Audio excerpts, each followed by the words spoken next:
General فیض حمید کا نام پہلی مرتبہ 2017 میں منظر عام پر آیا تھا جب تحریک لبیک نے ملک گیر احتجاج کا اعلان کیا اور اسلام آباد کے فیض آباد انٹرچینج پر کئی دنوں تک دھرنا دیا۔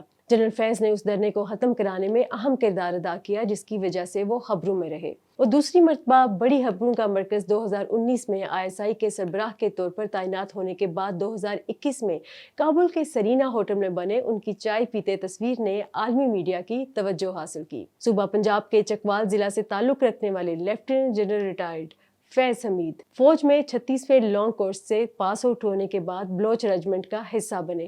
اکتوبر 2021 میں ان کی بطور کور کمانڈر پشاور تعیناتی ہوئی اور اس کے 10 ماہ بعد انہیں بہاولپور بحیثیت کور کمانڈر بھیج دیا گیا، لیکن جب نومبر 2022 میں فیلڈ مارشل سید عاصم منیر کو آرمی چیف نامزد کیا گیا تو انہوں نے قبل از وقت ریٹائرمنٹ لے لی۔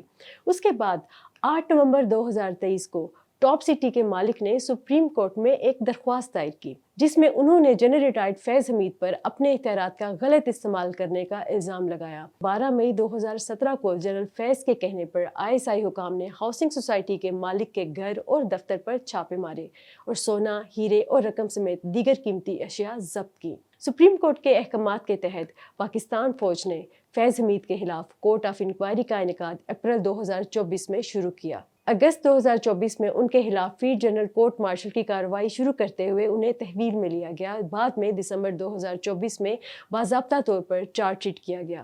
ان پر لگنے والے الزامات میں سیاسی سرگرمی میں ملوث ہونا، آفیشل سیکرٹ ایکٹ کی خلاف ورزیاں کرتے ہوئے ریاست کے تحفظ اور مفاد کو نقصان پہنچانا، اختیارات اور سرکاری وسائل کا غلط استعمال اور افراد کو ناجائز نقصان پہنچانا شامل ہیں۔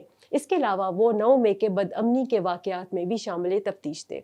جنرل فیض بھی ان افراد میں شامل ہیں کہ جب منظر عام پر آئے تب تنازعات کا شکار ہوئے۔